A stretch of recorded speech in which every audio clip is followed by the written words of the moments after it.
Heading डालो। आज आज का हमारा टॉपिक क्या है? देखो, आज का टॉपिक है इलेक्ट्रिक एनर्जी, है ना। इलेक्ट्रिक एनर्जी हिंदी में कहेंगे वैद्युत ऊर्जा। एनर्जी को क्या बोलते हैं? ऊर्जा, है ना। इलेक्ट्रिक एनर्जी, वैद्युत ऊर्जा।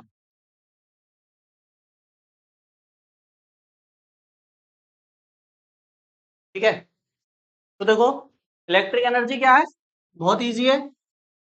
ये हमारे पास मान लो एक वायर है, इसको बैटरी से कनेक्ट किया। ये बैटरी है, बैटरी को इस बार ऐसे बना देते हैं ना, ऐसे बना देते हैं ना, असली सिंबल इसका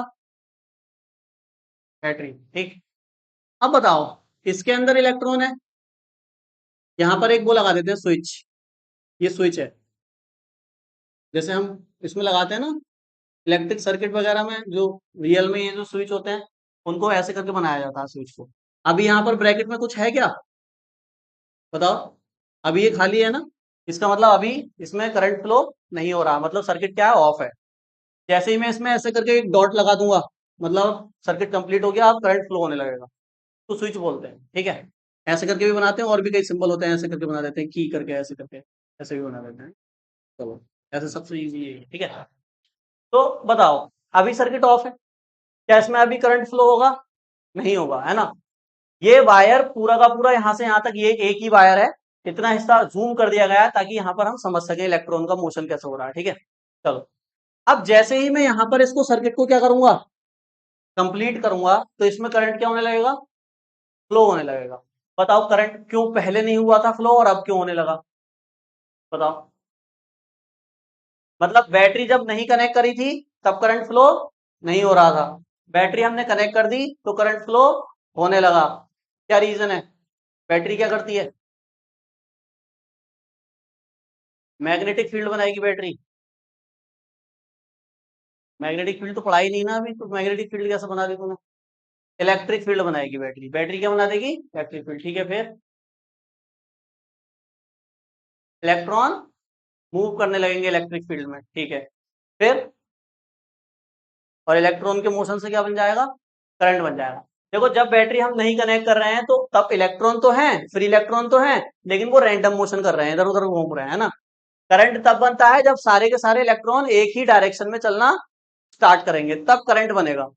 तो जब हम जो कोई भी बैटरी या सेल या कोई भी सोर्स लगाते हैं ना, तो वो क्या कर देता है, इलेक्ट्रॉन पर एक फोर्स लगाता है, मतलब एक इलेक्ट्रिक फील्ड जनरेट कर देगा, या ऐसे कह दो इलेक्ट्रॉन पे एक फोर्स लगाएगा। उस फोर्स की वजह से इलेक्ट्रॉन क्या करने लगते हैं, ऐसे करके मूव करने लगते हैं एक सेम डायरेक्शन में। पहले अलग अलग मोशन था, है ना, और बहुत थोड़ा सा मोशन था। अब क्योंकि बैटरी ने क्या कर दिया, इनके ऊपर एक फोर्स लगा दिया, तो इस वजह से इन्हें अब एक ही डायरेक्शन में मोशन करना पड़ेगा। और जब एक डायरेक्शन में मोशन होगा तो सर्किट के अंदर क्या फ्लो होने लगेगा, करंट फ्लो होने लगेगा। बात समझ में आती है? अब बताओ, क्या किसी चीज के ऊपर हम फोर्स लगा रहे हैं, मतलब कोई किसी चीज को हम मूव करा रहे हैं, तो क्या वो ऐसे ही मूव कर जाती है, या उस पर वर्क करना पड़ता है? उस पर वर्क करते हैं ना, वर्क दैट इज फोर्स लगाते हैं। फोर्स लगाओगे, फोर्स लगाने को ही तो क्या बोलते हैं, वर्क। जब किसी बॉडी पे वर्क किया जाता है तभी तो उसका मोशन होता है। अब बैटरी ने इनको मूव करा दिया इलेक्ट्रॉन्स को, मतलब बैटरी ने इन इलेक्ट्रॉन्स के ऊपर क्या किया, वर्क किया। वर्क कैसे किया?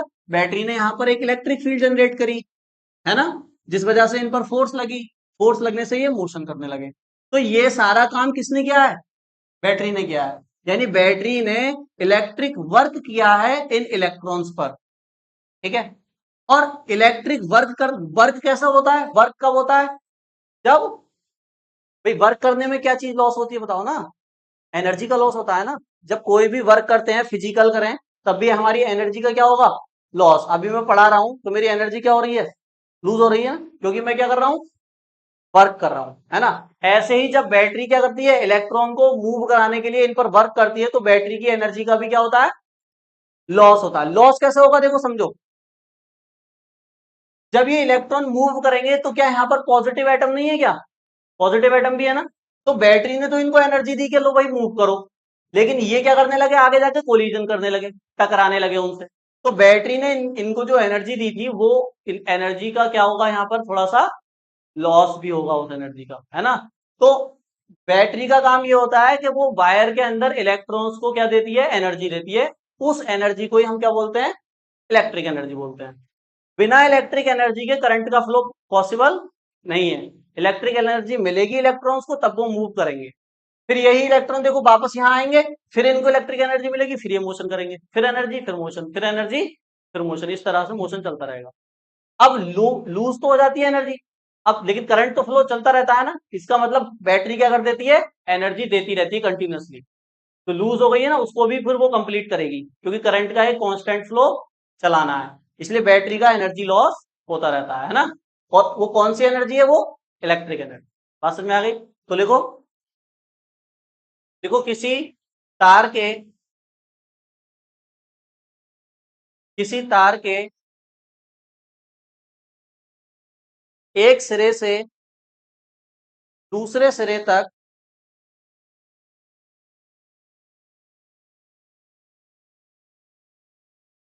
किसी तार के एक सिरे से दूसरे सिरे तक इलेक्ट्रॉन को पहुंचाने के लिए, एक सिरे से दूसरे सिरे तक इलेक्ट्रॉन को पहुंचाने के लिए बैटरी द्वारा, बैटरी या सेल या कोई भी सोर्स है ना, बैटरी द्वारा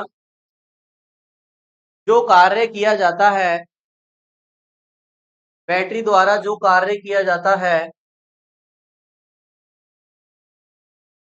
उसे वैद्युत ऊर्जा कहते हैं। वर्क को ही तो क्या बोलते हैं, एनर्जी बोलते हैं ना। जितना ज्यादा वर्क होगा उतनी ज्यादा एनर्जी का लॉस होगा, ऐसा कह सकते हैं ना। यानी जितनी एनर्जी उतना वर्क, उसे वैद्युत ऊर्जा कहते हैं। ठीक, चलो यहाँ तक बात समझ में आ गई। ठीक, अब इसका फॉर्मूला क्या होगा, इलेक्ट्रिक एनर्जी कैसे कैलकुलेट करेंगे। तो हमने आपको बताया इलेक्ट्रिक एनर्जी कुछ नहीं है, बैटरी जो वर्क कर रही है ना इलेक्ट्रॉन पर फ्लो कराने के लिए, उसी को इलेक्ट्रिक एनर्जी बोल रहे हैं। यानी वर्क ही क्या है, एनर्जी है। यानी आप अगर वर्क कैलकुलेट कर लेते हो बैटरी का, तो आप क्या कैलकुलेट कर लोगे, एनर्जी कैलकुलेट। तो हम मान लेते हैं बैटरी का पोटेंशियल कितना है, पोटेंशियल डिफरेंस V है, कितना है, V है। और इसने जो चार्ज का फ्लो किया है वायर के अंदर, उसको मैं क्या मान लेता हूं, चार्ज को क्या मानते हैं, ओहो, चार्ज के फ्लो को क्या मान लेते हैं बताओ, Q। तो पोटेंशियल डिफरेंस बैटरी का V है, और जिस चार्ज का जो फ्लो किया है इसने वायर में वो Q है। तो वर्क कितना होगा, W। अगर पोटेंशियल डिफरेंस V है, चार्ज का फ्लो Q है, तो वर्क कितना है V अपॉन Q। बताओ कितना, QE, QV, Q upon V, V upon Q, V into Q, क्या बताया था, V upon Q, Q upon V। आपने पोटेंशियल में ये फॉर्मूला पढ़ा था, V बराबर W अपॉन Q। अब बताओ, तो Q भी होगा ना, यहाँ से W निकालोगे तो Q इंटू V हो जाएगा ना। तो इतना सा माइंड में कैलकुलेशन नहीं हो रही इतनी सी, या फॉर्मूला भूल गए तुम, है ना। तो वर्क कितना होगा बैटरी के द्वारा, बताओ, Q इंटू V होगा। बस ये आपका क्या आ गया, यही तो वर्क क्या है, ये वर्क ही तो क्या है, इलेक्ट्रिक, इलेक्ट्रिक एनर्जी है। ठीक है, अब इस फॉर्मूले को हम कई तरह से लिख सकते हैं। जैसे अगर मैं इस फॉर्मूले को लिखना चाहूं in terms of current, in terms of current, current मतलब आई की मतलब फॉर्म में लिखना चाहता हूं मैं इस फॉर्मूले को। तो आप जानते हो ये जो चार्ज है, इसको मैं कैसे लिख सकता हूं, क्यू भी है ना ये। तो चार्ज का एक फॉर्मूला पढ़ा है आपने, क्यू बराबर आई इंटू टी। करंट की डेफिनेशन से पढ़ा था, क्यू अपॉन टी, वहां से क्यू निकालोगे तो आई टी हो जाएगा। हम कह देते हैं मान लो टी सेकंड में आई करंट फ्लो हुआ है, टी सेकंड में आई करंट फ्लो हुआ है, तो फिर इस कितनी एनर्जी लूज हुई है या कितनी एनर्जी सर्किट ने ली है बैटरी से। तो कैसे लिखेंगे, W बराबर क्यू की जगह क्या रख दो, आई टी। तो इसको ऐसे लिख सकते हैं वी आई टी, विट, मतलब ऐसे वी आई टी लिख दोगे याद रहेगा, विट। तो W का एक मतलब इलेक्ट्रिक एनर्जी का एक फॉर्मूला WIT विट भी आप कह सकते हो, है ना। चाहो तो इसका सिंबल W से हटा के E भी कर सकते हो, कैपिटल E, अगर कंफ्यूजन हो रहा है तो। इसी को हम वो क्या बोल रहे हैं, इलेक्ट्रिक एनर्जी बोल रहे हैं ना। तो W का हो या E का हो, एक ही बात है, क्योंकि W और E आपस में क्या है, इक्वल है। ठीक है, तो E कह दें, E कह दें, चलो याद रहेगा, एनर्जी है ना। तो चलो E लिख देते हैं इसको, इलेक्ट्रिक एनर्जी, इलेक्ट्रिक एनर्जी। अब मान लो इसका फॉर्मूला, एक तो ये हो गया, ये और ये बराबर ही है। अब मान लो इसका फॉर्मूला आपसे कहा जाए कि भाई वायर में रेजिस्टेंस है R, तो रेजिस्टेंस की टर्म में बताओ इलेक्ट्रिक एनर्जी कितनी खत्म हो रही है। मतलब मान लो न्यूमेरिकल आया, उसमें V नहीं दिया, I नहीं दिया, रेजिस्टेंस दे दिया, तो फिर रेजिस्टेंस की टर्म में कैसे लिखेंगे, तो हम लिखते हैं in terms of R, resistance की टर्म में। तो बताओ इस V को क्या लिख सकते हैं, by Ohm's law, by Ohm's law से V को क्या लिख सकते हैं बताओ, V इक्वल टू, अरे बोलो ना, I इंटू ओम्स लॉ, यही तो है, V equal to I R. तो यहाँ पे पुट कर दो, तो एनर्जी क्या हो जाएगी, आई आर रखोगे, एक आई ऑलरेडी है, तो आई स्क्वायर आर इंटू टी। यहां तक बात समझ में आ गई। तो देखो रेजिस्टेंस भी आ गया फॉर्मूला में। तो ये भी इलेक्ट्रिक एनर्जी का फॉर्मूला है, ये भी इलेक्ट्रिक एनर्जी का फॉर्मूला, और ये तो है ही जनरल। ठीक है, एक और लिख सकते हैं, किसकी टर्म में भैया, तो इन टर्म्स ऑफ पोटेंशियल। तुमको भैया पोटेंशियल का तो लिख दिया, यहाँ ये जो फॉर्मूला पोटेंशियल और करंट की फॉर्म में है ना, पोटेंशियल की फॉर्म में अभी तक नहीं लिखा है, जिसमें पोटेंशियल भी हो और रेजिस्टेंस भी हो। ये देखो करंट और रेजिस्टेंस है, ये पोटेंशियल डिफरेंस और करंट है। अब हम लिख रहे हैं V एंड R की फॉर्म में। तो V और R में लिखना है ना, तो इसकी I की जगह फिर से ओम्स लॉ से वैल्यू निकाल दो। तो I की वैल्यू क्या आएगी, यहां से V अपॉन R, यहाँ I की जगह रख दो। तो एनर्जी का क्या फॉर्मूला आएगा, देखो V square upon R square, यहाँ I की जगह V अपॉन R रखोगे, स्क्वायर हो जाएगा ना दोनों का। इंटू में क्या है, R इंटू टी, R से R, तो क्या आया, V square R into T. ये भी इलेक्ट्रिक एनर्जी का फॉर्मूला है। तो इलेक्ट्रिक एनर्जी के हमने आपको 4 फॉर्मूले बता दिए, ये जिसकी जरूरत जहां होगी वहां पे उसको यूज कर लेंगे। बात समझ में आ गई, नोट करो जरा फॉर्मूले।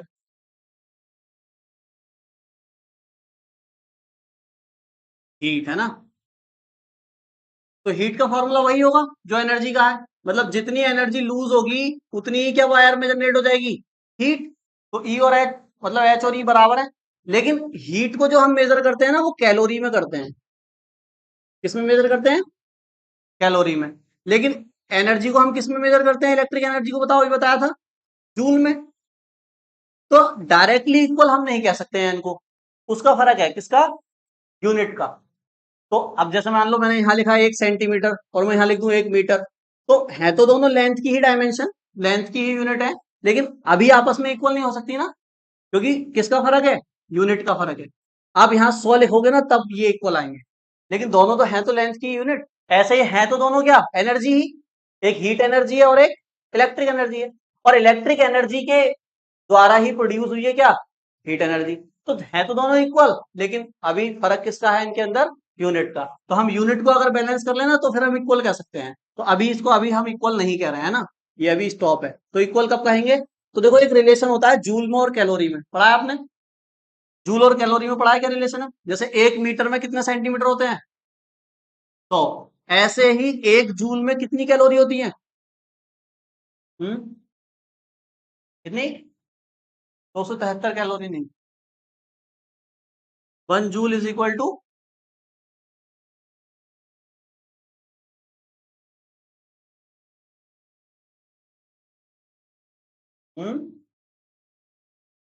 बताओ, 1 जूल इज इक्वल टू,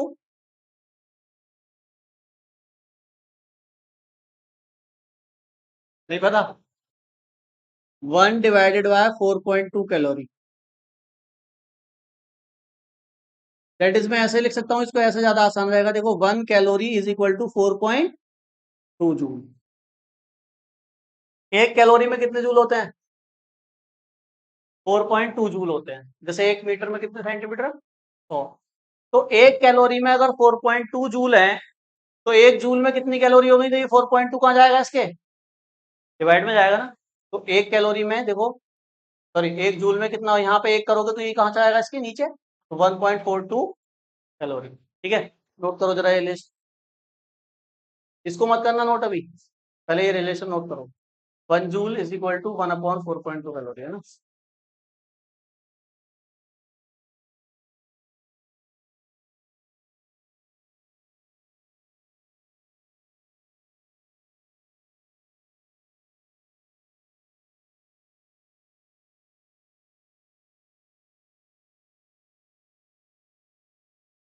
तो बड़ा कौन है? जूल बड़ा है कैलोरी? कैलोरी बड़ी है। कौन बड़ा है? कैलोरी। तुम बताओ, बताओ बड़ा कौन है? Joule calorie? जूल बड़ा है, कैलोरी बड़ी है। जूल बड़ा है, जूल बड़ा है। देखो यही कंफ्यूज हो गए कौन बड़ा है, सामने लिखा हुआ है कौन बड़ा है कौन छोटा है। देखो हम क्या करें, एक कैलोरी कितने जूल के बराबर है? 4.2 जूल के बराबर है। यानी अगर इसको जूल को अगर क्या बनना है, कैलोरी बनना है, तो कितने से इंटू करानी पड़ेगी? 4.2 से। 4 अगर एक जूल को आप 4.2 से इंटू करा दोगे तो वो फिर क्या बनेगा? एक कैलोरी बनेगा ना। तो इंटू जिसमें करानी पड़ रही है वो छोटा है ना, तभी तो वो एक के बराबर आ रहा है। तो छोटा कौन हुआ? जूल। और बड़ा कौन हुआ? कैलोरी। बात समझ में आ गई? तो अब यहाँ पे बताओ, हीट है, इसको किस में नाप रहा है? कैलोरी में। ये जूल है। तो अगर इस जूल को अब मुझे किस में कन्वर्ट करना है? जूल को कैलोरी में कन्वर्ट करना है, तो कितने से मल्टीप्लाई करूं इसमें? 1/4.2 से। तो अभी ये इक्वल नहीं है, अब ये इक्वल हो जाएंगे। देखो तो इसको मैं लिख सकता हूँ E डिवाइडेड बाय 4.2, और अभी किस में आ जाएगा? कैलोरी। ई क्या है? इलेक्ट्रिक एनर्जी, है ना। तो जो फॉर्मूले अभी इलेक्ट्रिक एनर्जी के लिखे गए हैं वो हीट के लिए भी लिखे जा सकते हैं, सबके सब। जैसे मैंने एक फॉर्मूला अभी आपको बताया था इलेक्ट्रिक एनर्जी का, VI T, पहला वाला जो वो 4.2, ऐसे लिख सकते हैं इसको। ठीक है। और बताओ, और कौन सा दूसरा फॉर्मूला क्या था इसका? I² RT, और डिवाइड में 4.2। बात समझ में आ गई ना? और बताओ, V² /4.2 R × T। ये सारे रिजल्ट किस में आ रहे हैं? कैलोरी में, क्योंकि 4.2 से डिवाइड कर रखा है। ठीक है, नोट करो जरा।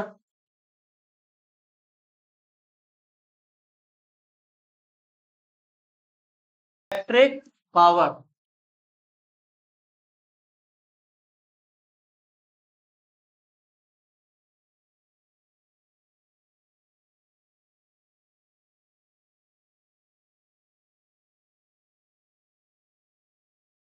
हाँ, हिंदी में लिखो वैल्यू।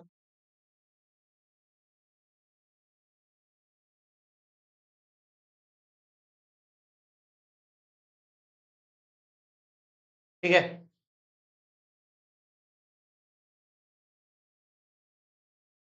अब यहाँ पर जैसे हमने वायर लगा, अभी तो सिंपल वायर लगाया है।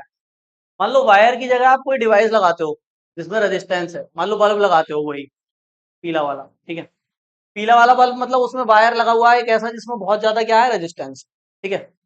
तो अब उस बल्ब को अगर हमें जलाना है तो हमें क्या करना पड़ेगा? इलेक्ट्रॉन का फ्लो कराना पड़ेगा।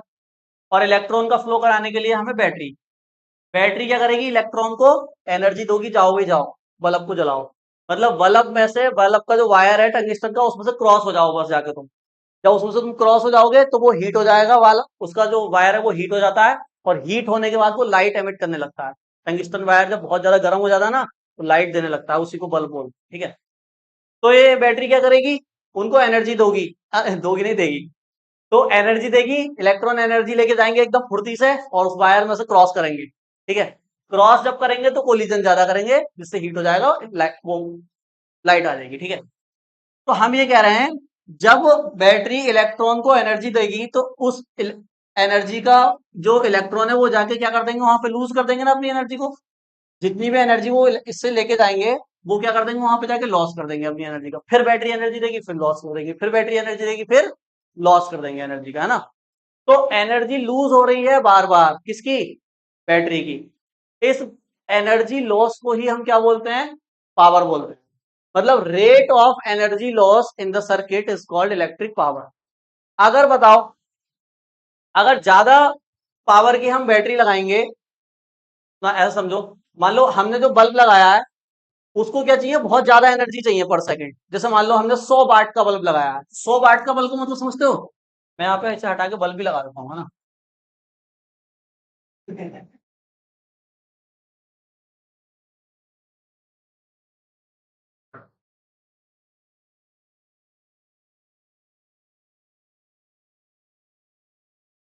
देखो ये है ना वो वायर, इसकी हम बात कर रहे हैं, फिलामेंट बोलते हैं इसको, ठीक है। अब मान लो ये बल्ब कितने वाट का आता था, 100 वाट का आता था ना, 100 वाट। अब 100 वाट क्या थी इसकी पावर। अब 100 वाट का मतलब पता है, 100 वाट का मतलब है कि ये 100 जूल एनर्जी क्या लेगा पर सेकंड, जूल पर सेकंड को ही वाट बोलते हैं। यानी इसको कितनी एनर्जी चाहिए चलाने के लिए, मतलब इसको जलाने के लिए कितनी एनर्जी चाहिए, 100 जूल एनर्जी पर सेकंड चाहिए, तभी ये क्या करेगा, जलेगा। 100 जूल एनर्जी पर सेकंड का मतलब जो इलेक्ट्रॉन इसके पास आएंगे ना, उनकी एनर्जी 100 जूल होनी चाहिए हर सेकंड, पर सेकंड इसको 100 जूल एनर्जी चाहिए तभी ये चलेगा। मतलब 100 जूल एनर्जी अगर इसको चाहिए जलने के लिए, तो बैटरी से एनर्जी का लॉस कितना होगा, 100 जूल पर सेकंड। बात समझ में आ रही है। तो इसी को हम क्या बोलेंगे, जितनी ज्यादा एनर्जी लॉस हो रही है बैटरी की पर सेकंड, उसी को क्या बोलेंगे, इलेक्ट्रिक पावर। तो the rate of loss of electric energy is called electric power. अब वो डिपेंड करेगा आपने डिवाइस कितने पावर की लगाई है। ज्यादा पावर की लगाओगे तो उसको ज्यादा चाहिए होती है। जैसे इलेक्ट्रिक मोटर लगाते हैं हम घरों में पानी वाली, 1 किलोवाट की। 1 किलोवाट मतलब 1000 वाट, और 1000 वाट का मतलब 1000 जूल पर सेकंड उसको पावर एनर्जी चाहिए, जो भी आपने सोर्स लगाया है उससे। यानी उस सोर्स की एनर्जी पर सेकंड उतनी ज्यादा लूज होगी, उतनी लूज होगी, 1000 जूल लूज होगी, तब वो जो आपका डिवाइस है वो चलेगा। अगर उतना नहीं दे पा रहा है सोर्स, तो फिर वो डिवाइस चलेगा ही नहीं। बात समझ में आ गई। ठीक, तो लिखो, इसकी परिभाषा लिखो। किसी वैद्युत परिपथ में, वैद्युत परिपथ का मतलब इलेक्ट्रिक सर्किट है ना, किसी वैद्युत परिपथ में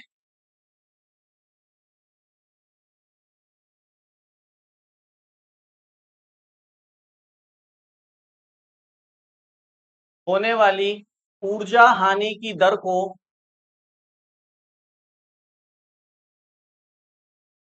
किसी वैद्युत परिपथ में होने वाली ऊर्जा हानि की दर को, ऊर्जा हानि मतलब एनर्जी लॉस है ना,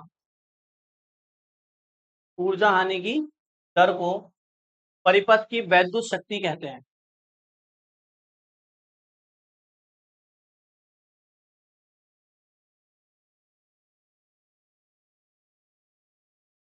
परिपथ की वैद्युत शक्ति कहते हैं, ठीक है। तो देखो, जूल पर सेकंड है ना, जूल मतलब एनर्जी, सेकंड मतलब टाइम, है ना। तो अगर फॉर्मूला हम लिखेंगे पावर का तो क्या बनेगा, एनर्जी को किससे डिवाइड करना पड़ेगा, टाइम से। पर सेकंड कितना एनर्जी का लॉस हो रहा है। अगर टी की वैल्यू 1 सेकंड ले लोगे, तो पी बराबर किसके आ जाएगा, ई के। यानी 1 सेकंड में लूज होने वाली एनर्जी को ही क्या बोल रहे हैं, पावर बोल, ठीक है। अब ये क्या है, ई क्या है, इलेक्ट्रिक एनर्जी है ना।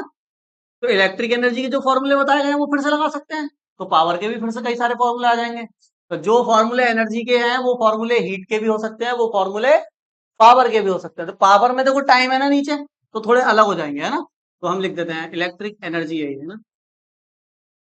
तो देखो इसकी यूनिट तो मैंने बता दिया आपको, पहले मैं यूनिट लिख देता हूँ। तो यूनिट क्या हो जाएगी बताओ, अगर इसके अकॉर्डिंग लिखेंगे तो जूल पर, और 1 जूल पर सेकंड को ही क्या बोलते हैं, 1 वाट बोलते हैं।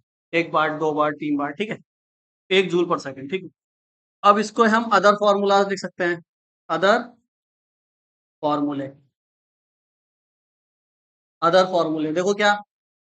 तो पी, ई की जगह अगर हम वी आई टी लिख दें, देखो ध्यान सुनो, ई की जगह अगर वी आई टी लिखूंगा तो टी से टी, तो पी का फॉर्मूला क्या आएगा, वी इंटू, ये पावर लॉस का फॉर्मूला, पावर लॉस का फॉर्मूला आ गया, ठीक है। दूसरा और क्या लिख सकता हूं बताओ, आई स्क्वायर आर टी, टी से टी कैंसिल, तो क्या बचा, केवल आई स्क्वायर। अरे समझ रहे हो ना, ये सब किस में आ रहे हैं, वाट में आ रहे हैं, ठीक है। एक और बचा, कौन सा बताओ, बी स्क्वायर, और आर बचा केवल, टी से नीचे वाली टी से ऊपर वाला टी कैंसिल। ठीक है, तो समझ रहे हो ना, एक के अगर फॉर्मूले याद है एनर्जी के तो हीट के भी लिख सकते हो और पावर के भी लिख सकते हो। नोट करो, हो गया।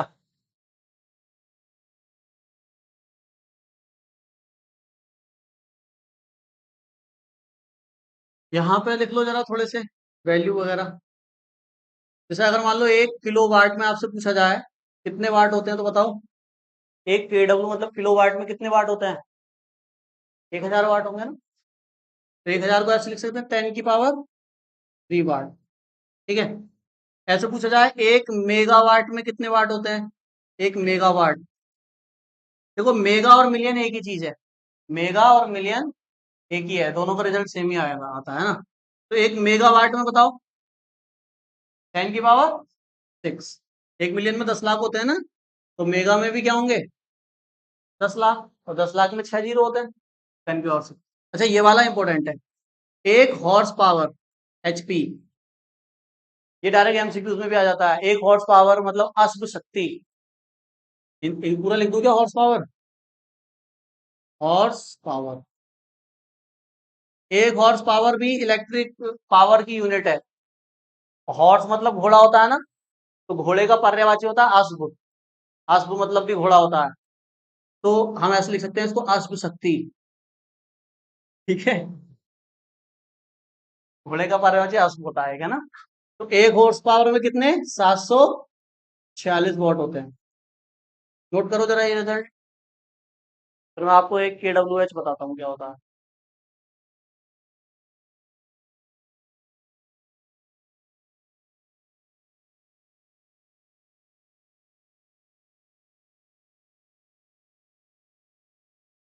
तो मैं यूनिट निकालना सिखाता हूँ। बिजली का बिल अब तुम खुद निकाल सकते हो घर जाके।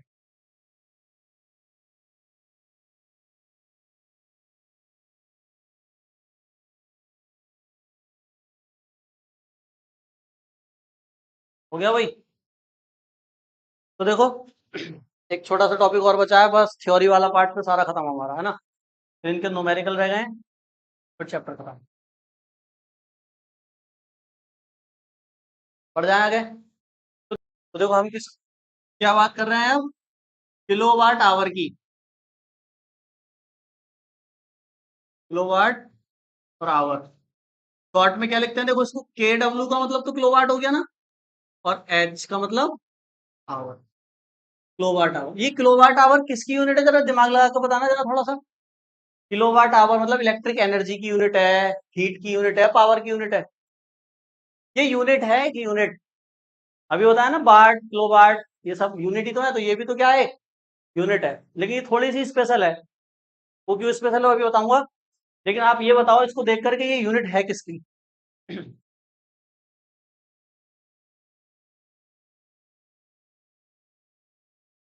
देखो ना, किलोवाट और आवर। हम ये नहीं पूछ रहे तुमसे कि ये कितनी एनर्जी खर्च हुई, कितना क्या हुआ। हम तो बस ये, मैं ये पूछ रहा हूँ पावर की यूनिट है, एनर्जी की यूनिट है, किसकी यूनिट है? पावर की यूनिट है। पावर की यूनिट क्या बताई मैंने अभी? वाट या किलोवाट? आवर भी बताया था क्या उसमें मैंने? आवर तो नहीं बताया, टाइम तो नहीं था, फिर पावर क्यों बता रहे हो? हैं? कौन सी रह गई है? मैं कह रहा तुम बता दिए कौन सी रह गई। हाँ, ठीक। क्या? अरे यार तुम इतना सा नहीं समझते, अभी मैंने पावर का क्या फॉर्मूला बताया, E into T divided by T. तो यहाँ से ई का अगर फॉर्मूला निकालोगे तो देखो पावर इंटू टी भी तो आ रहा है ना। पावर की यूनिट वॉट या किलोवाट, और टाइम की यूनिट कुछ भी ले लो, सेकंड मिनट घंटा कुछ भी ले लो। देखो किलोवाट और घंटा किसकी यूनिट है ये? एनर्जी की तो यूनिट है। जिसको जूल में नापते हैं एनर्जी को, उसको किलोवाट आवर में भी नापते हैं। और ये जो KWH है, कभी अगर बिजली का बिल देखा हो ना, तो उसमें लास्ट में जो यूनिट लिखे होते हैं उनके आगे KWH लिखा होता है। 200 KWH, 300 KWH, दैट इज, इनको हम सिंपल भाषा में यूनिट भी बोलते हैं। ये यूनिट हैं जिनके बेस पर बिजली का बिल आता है। अगर 100 यूनिट है तो 1 रुपए का, अगर 1 यूनिट 8 रुपए का है तो फिर 800 रुपए का बिल आएगा, है ना। तो KWH को ही क्या बोल रहे हैं? यूनिट। और KWH किसकी यूनिट है? एनर्जी की, पावर की नहीं, ध्यान रखना। यानी जो बिजली का बिल आता है वो इलेक्ट्रिक पावर कितनी खर्च करी है उस पर नहीं आता, इलेक्ट्रिक एनर्जी कितनी खर्च हुई है आपके घर में उसका बिल आता है।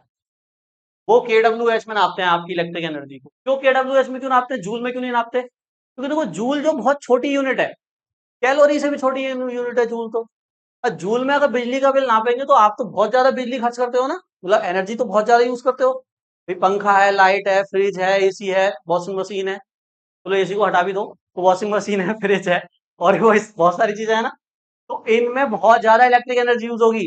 पता चला जूल में अगर बिजली का बिल लिखने लगे तो बिल में जीरो ही खत्म नहीं हो रहा है, वो पूरा बिल जीरो से भर गया लास्ट में आके जूल लिख दिया, बहुत ज्यादा है ना। इसलिए बड़ा यूनिट बनाया गया एनर्जी का, बड़ा यूनिट है ना, उस बड़े यूनिट को क्या बोलते हैं? किलो वाट आवर, KWH, या सिंपल क्या कह दो, यूनिट कह दो।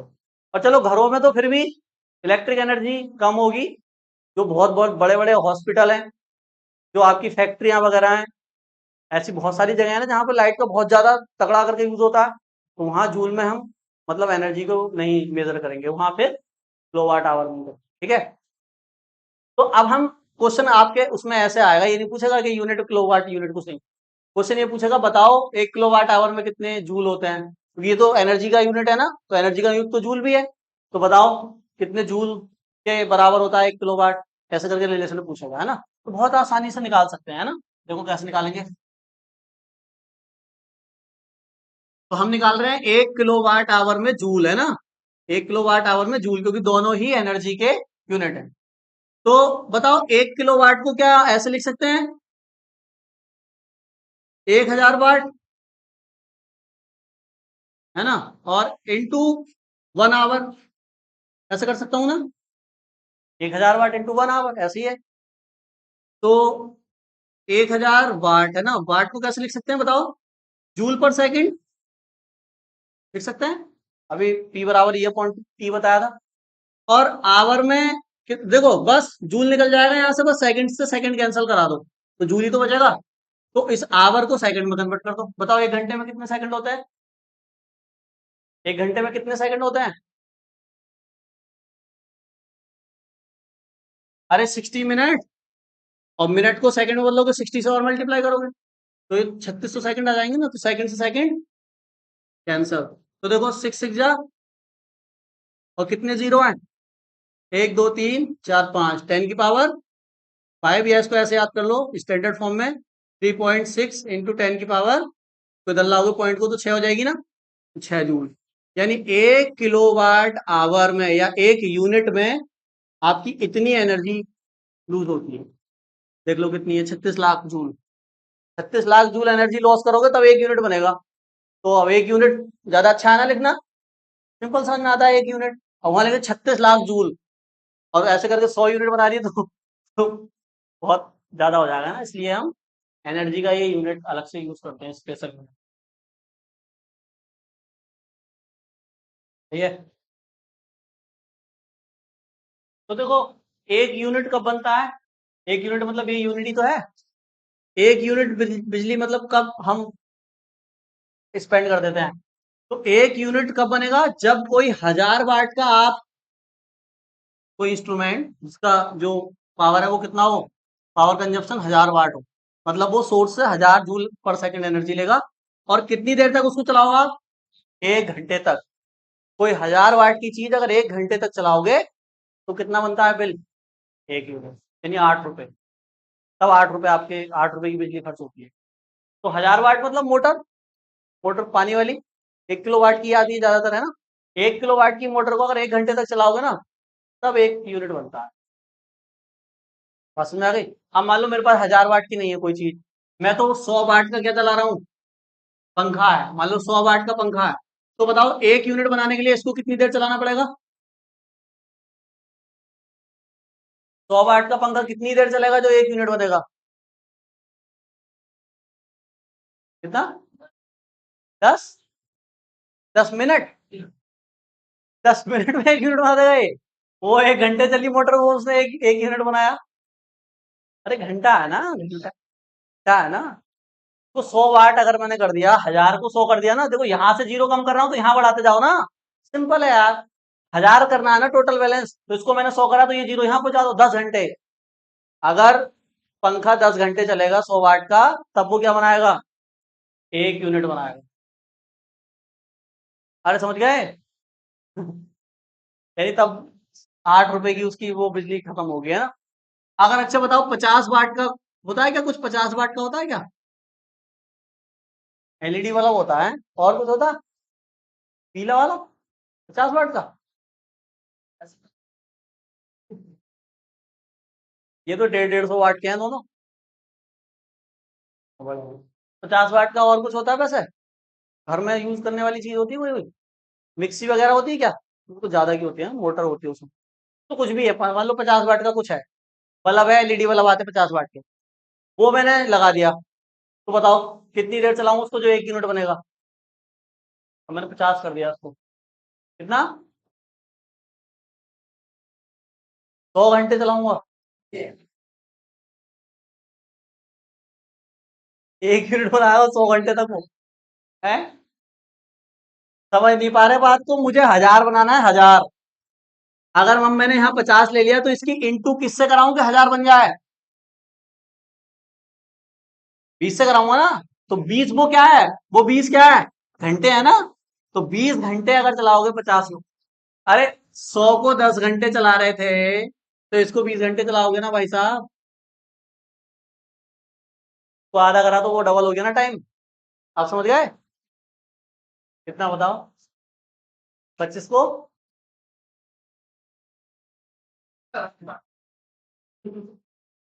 ऐसा समझो, 25 वाट अगर लिया है तो कितनी देर, कितने से मल्टीप्लाई करूं तो 1000 आ जाए? कितने से मल्टीप्लाई करूं 1000 आए? वो टाइम होगा। ये वाट है तो वो घंटे होंगे ना। कितने से करूं? 40 से, तो 40 घंटे चलाओ 25 वाट को, 1 यूनिट बन जाएगा। 25 वाट मतलब ये छोटे वाले वाला, ये तो शायद 9 वाट का है। अच्छा, 10 वाट का है मान लो, इसको कितनी देर चलाना पड़ेगा? 10 वाट का है, 100 घंटे, ये 100 घंटे में 1 यूनिट बनाता है। 100 घंटे में लगा लो कितने कितने दिन तक चलेगा ये? 4-5 दिन चल जाएगा, है ना। 4-5 दिन में 1 यूनिट बनाते हैं ये। और यहीं अगर वो लगा होता 100 वाट का पीला वाला बल्ब, पहले वही चलते थे ना, तो बिजली का बिल भी तगड़ा तगड़ा आता था, है ना। 100 वाट का वो बल्ब कितनी देर चलेगा? 10 घंटे में ही 1 यूनिट बना देगा। तो एक दिन में दो बनाता था वो, 2 यूनिट एक ही दिन में। ये बनाएगा 5 दिन में 1 यूनिट। अरे समझ गए? ये नोट कर लिया। तो अब देखो इसका न्यूमेरिकल वाला पार्ट बचा है ना, उसको हम अब कल ही कर लेंगे, जो उसके न्यूमेरिकल रह गए हैं। ये सारे जो फॉर्मूले आज मैंने बताया ना, वो आप पढ़ के आए, ठीक है। नमस्ते।